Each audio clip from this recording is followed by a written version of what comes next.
All right, folks. It is Sunday. I know y'all like, what? She going live on Sunday too? And I'm traveling. She up in her car right now. Yes, y'all, I am in my car. I am traveling, but I have pulled over so I can keep my word. And let me see. So I can keep my word. All right. And bring this message, right? So we are in day 5 of 365 days of Fear Not. Today's going to be a little bit different because generally I give the history, but today I want to focus on the result, right? After God said to fear not, after he told his people to fear not. So welcome, welcome, welcome.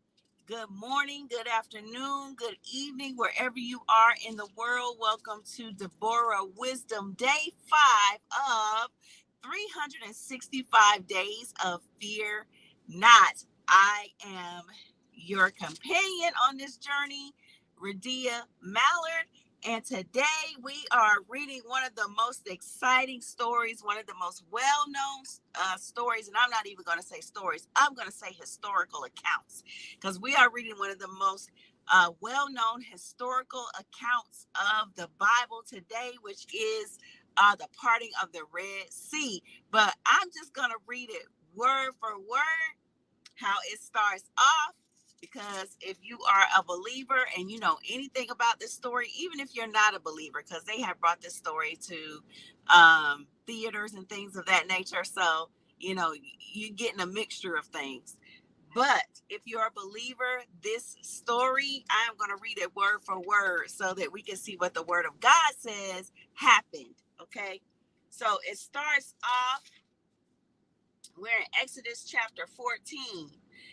And the Lord spake unto Moses, saying, speak unto the children of Israel that they turn and encamp before Pihahiroth. I might mess these names up. Between Migdol and the sea, over against Baal-zephon, before it shall ye encamp by the sea. Right? So he's saying encamp by the sea in this area. For Pharaoh will say to the children of Israel, they are entangled in the land. The wilderness has shut them in. And I will harden Pharaoh's heart, that he shall follow after them. And I will be honored upon Pharaoh and upon all his hosts, that the Egyptians may know that I am Yahweh, right? This says, I am the Lord in the Bible. We have had this discussion. You can look at my welcome video. LORD in all caps is Yahweh. And of course, the purpose of this channel is to make the name of Yahweh known throughout the earth. Okay, his name. And it was told, and they did so. So they did what God said. And it was told the king of Egypt that the people fled, and the heart of Pharaoh and his servants was turned against the people. And they said, why have we done this? Why have we let Israel go from serving us? And he made ready his chariot and took his people with him. And he took 600 chosen chariots and all the chariots of Egypt and captains over every one of them. And Yahweh hardened the heart of Pharaoh, king of Egypt, and he pursued after the children of Israel. And the children of Israel went out with a high hand. But the Egyptians pursued after them. So when it says they went out with a high hand, this was after God has smote all of the firstborn of Israel, all of the plagues and everything. So he made it known that he was the God of all gods. But the Egyptians had a change of heart. And in 14:9, it says, but the Egyptians pursued after them all the horses and chariots of Pharaoh and his horsemen and his army, and overtook them, encamping by the sea beside Pihahiroth before Baal-zephon.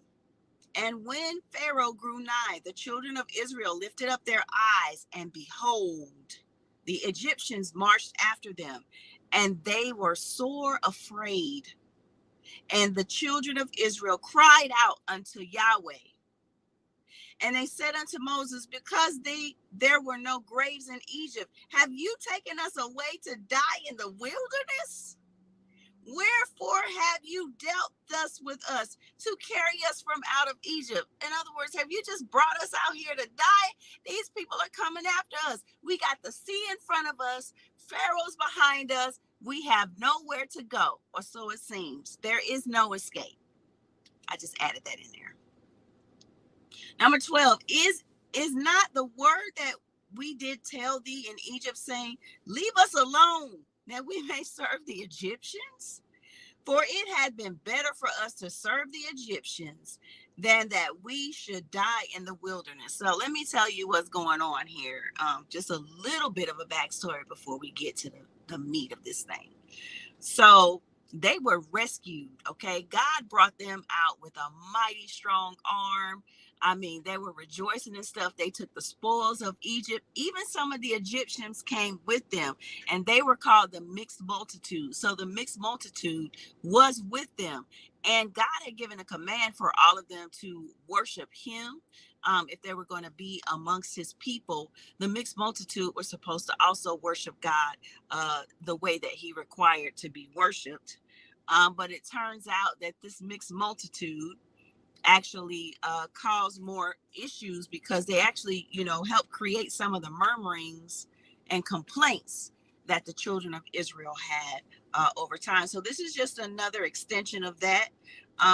Because they had supposedly they had all the food they wanted or whatever. They were living good, but they were in bondage. They were slaves. They were making bricks every day. So they might have been eating all right, but they were in bondage. They were not free, which means that their minds were still enslaved, right? So God chose to take them a different way so that they wouldn't get discouraged, because this trip, a little side note, shouldn't have taken as long as it did. But God had some forethought for his people and said, I know that they just came out of bondage. I don't want to scare them with, some wars and fighting against folks or whatever. So I'm just going to take them this way, so that they can get used to being free, basically. So I'm going to go back to that. So they were complaining. They said, had it been better for us to stay with the Egyptians so they wouldn't die in the wilderness. And 14:13 says, and Moses said unto the people, fear ye not, stand still and see the salvation of the Lord, all caps, which means Yahweh, which he will show to you today. For the Egyptians whom ye have seen today, ye shall see them again no more forever. All right. So not just, I'm just going to get rid of them for a time. He had plans to see them, for them to not ever see the Egyptians ever again. They would never be in pursuit of them again, because they were about to be completely destroyed. Verse 14, the Lord Yahweh shall fight for you, and ye shall hold your peace. And Yahuwah said unto Yahweh said to Moses, when I say Yahuwah, that's what I learned about the Johnson tittle. So it's still Yahweh. And Yahweh said unto Moses, wherefore criest thou unto me? Speak unto the children of Israel that they go forward, but lift thou up thy rod, the same rod that he gave him to stretch out over the Red Sea, or over the river. Stretch out thy hand over the sea and divide it, and the children of Israel shall go on dry ground through the midst of the sea. And I, behold, I will harden the hearts of the Egyptians, and they shall follow them in their ignorance. And I will get me honor upon Pharaoh, and upon all his hosts, and upon his chariots, and upon his horsemen. And the Egyptians shall know I am Yahweh, when I have gotten me honor upon Pharaoh, upon his chariots, and upon his horsemen. And the angel of God which went before the camp of Israel, removed and went behind them, and the pillar of the cloud went from before their face and stood behind them. And it came between the camp of the Egyptians and the camp of Israel. And it was a cloud and darkness to them, but it gave light by night to the children of Israel, so that one came not near the other all night.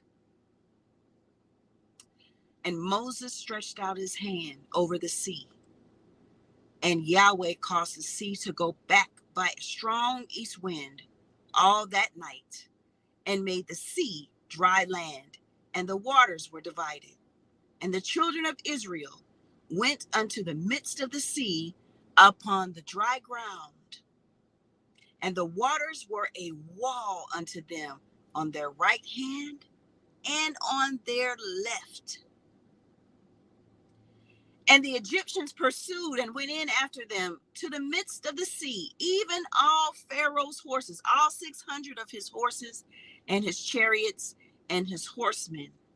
And it came to pass that in the morning watch, Yahweh looked into the house of the Egyptians through the pillar of the fire and of the cloud, and troubled the host of the Egyptians. So he caused, the confusion was caused amongst the host of the Egyptians, and took off their chariot wheels, that they drove them heavily, so that the Egyptians said, let us flee from the face of Israel, for Yahweh fighteth for them against the Egyptians. And Yahweh said unto Moses, stretch out thine hand over the sea, that the waters may come again upon the Egyptians, upon their chariots, and upon their horsemen. And Moses stretched forth his hand over the sea, and the sea returned to his strength. When the morning appeared, and the Egyptians fled against it, and Yahweh overthrew the Egyptians in the midst of the sea, and the waters returned and covered the chariots and the horsemen and all the hosts of Pharaoh that came into the sea after them. They remained not so much as one of them. But the children of Israel walked on dry land in the midst of the sea, and the waters were a wall unto them on their right hand and on their left. Thus Yahweh saved Israel that day out of the hand of the Egyptians, and Israel saw the Egyptians dead upon the seashore.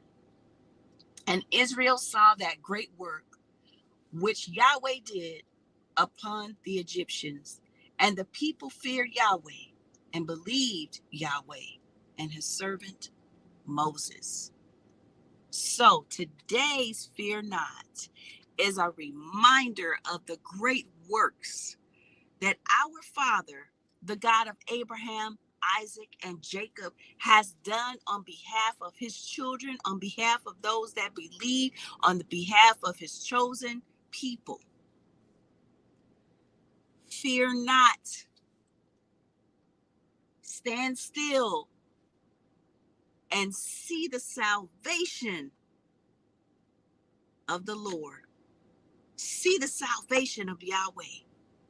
Look and see.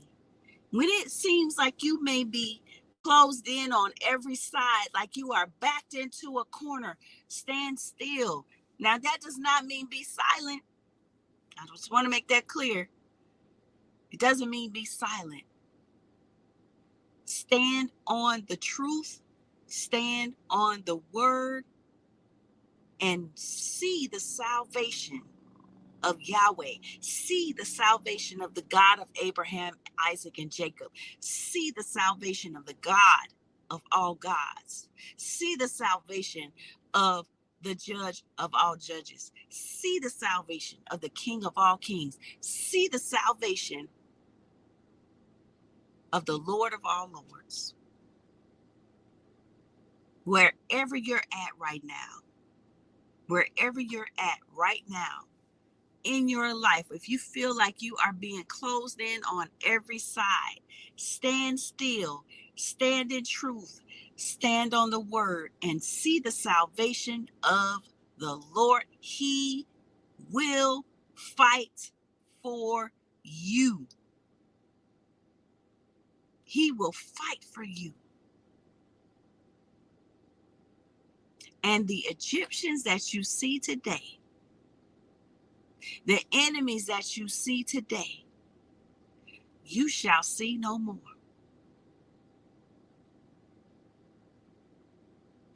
And they will have an honor and a reverence and a respect for the God that you serve when they see how he has fought on your behalf and how he has rescued you and brought you out.